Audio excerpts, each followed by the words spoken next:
Olá, meus amores! Tudo bem com vocês? Pra quem não me conhece, meu nome é Jéssica Oliveira, seja muito bem-vinda aqui ao meu canal. Provavelmente vai dar um eco porque eu estou aqui no cômodo meio vazio, então tudo improvisado, tenho que comprar tripé, tenho que comprar ring light e assim, eu fiz um improviso aqui na mesa, coloquei umas caixas, uns livros pra colocar a câmera em cima pra conseguir gravar pra vocês alguns conteúdos. Então vamos lá. Como algumas pessoas já sabem, eu me mudei pra Holanda. Se você ainda não me segue no Instagram, me segue lá porque eu estou mostrando tudinho lá pra vocês sobre o meu dia a dia aqui em Haia ou Den Haag. Nós nos mudamos dia 23 de setembro, tá? Então nós começamos a viagem dia 23 de setembro e chegamos aqui na sexta-feira, dia 24 de setembro. Pra quem não sabe, o meu marido, ele é programador e ele veio pela empresa daqui da Holanda, tá? Então a empresa contratou ele pra ele morar aqui e eu vim como partner, eu vim como a parceira mesmo, né? Como se eu fosse casada com ele. A gente não é casado oficialmente, a gente mora muito tempo junto, então legalmente falando, né, a gente é casado assim, mas a gente não é registrado, a gente não tem certidão de casamento. E eu vou contar pra vocês como que foi esse processo de documentação em vídeos separado, tá? Mas hoje eu vim contar um pouquinho pra vocês o porquê que nós viemos morar aqui na Holanda e um pouquinho do processo. Nesses últimos 3 meses foi, assim, bem corrido, foi uma correria muito grande de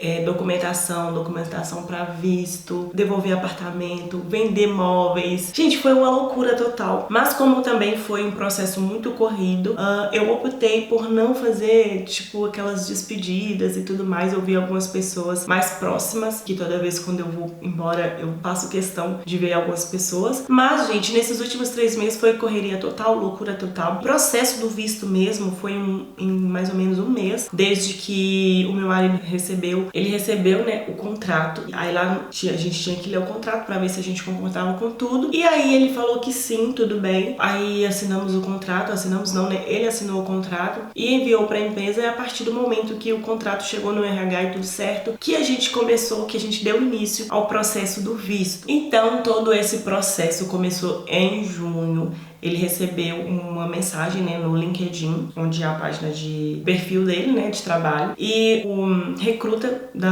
dessa empresa que ele está hoje mandou uma mensagem pra ele, falou que tinha interessado no currículo dele e tudo mais. E aí ele me veio falar comigo se eu toparia vir morar na Holanda, se eu toparia vir morar aqui. E eu falei, claro, mas só se a gente for com o visto, porque quando a gente foi pra Polônia, nós aplicamos para o visto quando nós estávamos na Polônia. E demorou bastante, né? Foi tanto o motivo que nós voltamos pro Brasil, porque tava demorando muito e tinha gente que tava lá há mais de ano e o visto ainda não tinha saído. Só que tem um problema nessa questão toda. Você não pode viajar à Europa se você passar dos 30 dias, mesmo que você tenha aplicado para o visto, você não pode viajar, você não pode sair do país e voltar novamente. Ou seja, a gente não podia ir no Brasil visitar nossos parentes. E era a primeira experiência, né, gente? Era a primeira vez que a gente tinha saído fora do Brasil mesmo. Aí a gente decidiu voltar. E aí eu falei com ele que se a gente viesse com o visto em mãos, que a gente pudesse ter essa liberdade de viajar, de voltar no Brasil, aí sim eu toparia vir morar aqui na Holanda. E aí no dia 15 de junho, eu fiz uma colinha aqui, no dia 15 de junho ele passou na entrevista, né? Então todo o processo de entrevista dele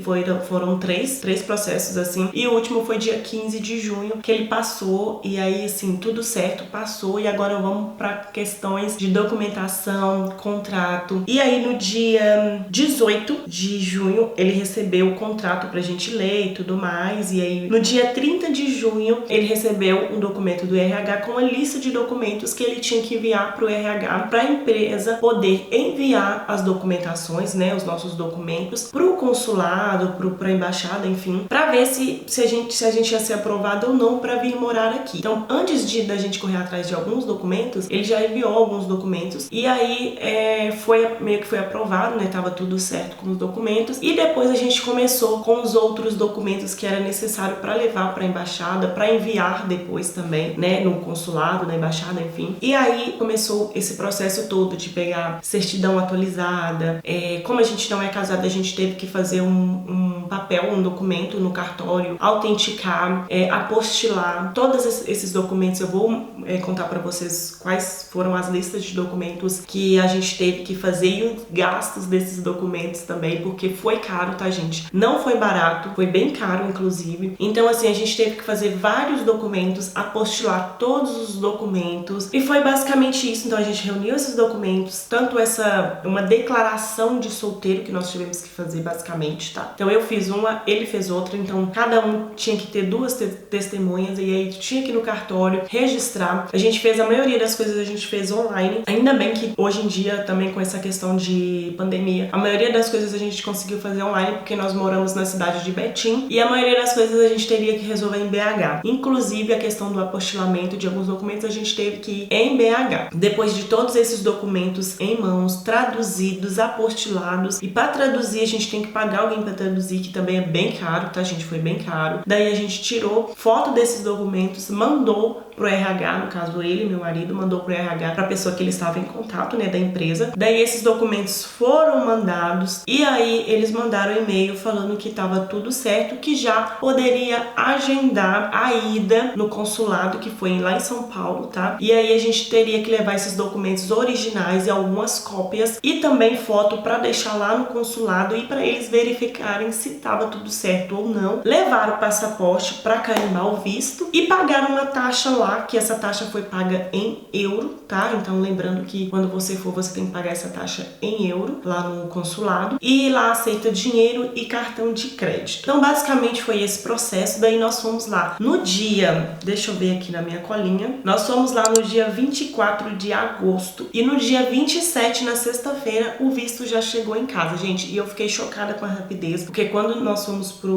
tirar o visto dos Estados Unidos também foi rápido, mas lá eles pediam um prazo de 10 dias e chegou com 5 dias. E desse da Holanda, nós fomos na terça-feira, dia 24, e na sexta-feira, dia 27, já tinha chegado o visto. Fiquei chocada porque foi muito rápido, tá, esse processo. E tudo isso foi muito mais fácil, muito mais rápido, porque a empresa que solicitou, tudo foi mais rápido, mais fácil, justamente porque a empresa estava contratando o meu marido. Eu estava indo como parceira, como casado mesmo, e eles solicitaram esse visto. Então não foi nós que aplicamos para o visto. Isso também pode acontecer, tá? Você também pode aplicar para o visto sozinho, mas como a empresa também queria que fosse mais rápido, eles mesmos fizeram esse processo de solicitação, de envio de documentos e tudo mais. Então foi um processo mais rápido e mais fácil para nós brasileiros, ainda mais que na época o país não estava recebendo brasileiros. Então foi um processo bem fácil, mais tranquilo pra gente, mas foi um processo caro. E por que nós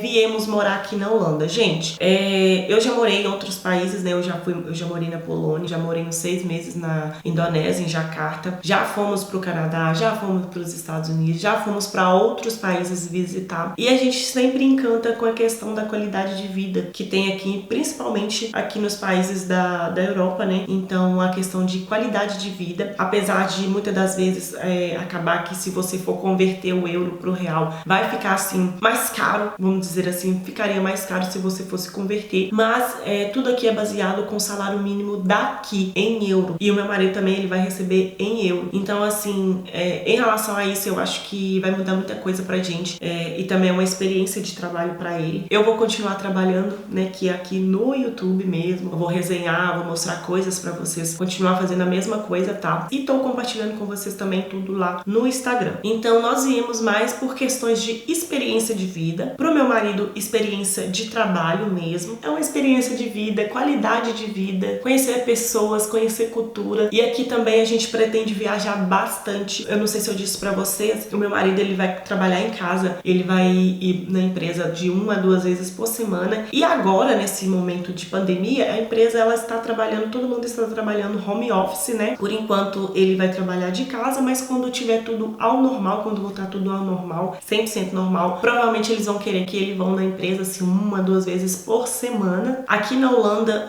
tá todo mundo andando sem máscara, tá, gente? A galera meio que, o pessoal que mora aqui já comentou com meu marido que a galera meio que ligou foda-se aqui, pelo menos aqui em Haia. Como eu disse lá no Instagram, eu tô morando bem meio no centro mesmo, é uma parte bem turística, é turista o tempo todo passando, tirando foto das ruas e das casas, e a gente vê assim, são pouquíssimas pessoas que estão de máscara, gente, pouquíssimas mesmo que estão de máscara. A galera tá todo mundo andando sem máscara, os locais turista, todo mundo andando sem máscara, mas ainda não tá 100%. O chefe do meu marido veio aqui trazer um chip pra gente de internet e ele comentou que a galera tá um pouco com medo porque ontem, se eu não me engano, ontem aqui tiveram 19 casos, algo assim, de Covid. Pra eles tá quase em relação ao Brasil. Gente, tem muito pouco caso, né? E eles estão bem tranquilos com isso, mas apesar de não tá 100%, o Covid não acabou 100%, gente. Não tá todo mundo 100% vacinado também, não. E sobre vacina, e sobre a nossa segunda dose da vacina, e sobre o nosso CPF também nós vamos resolver na próxima semana, porque nós temos que ficar 5 dias de quarentena. Então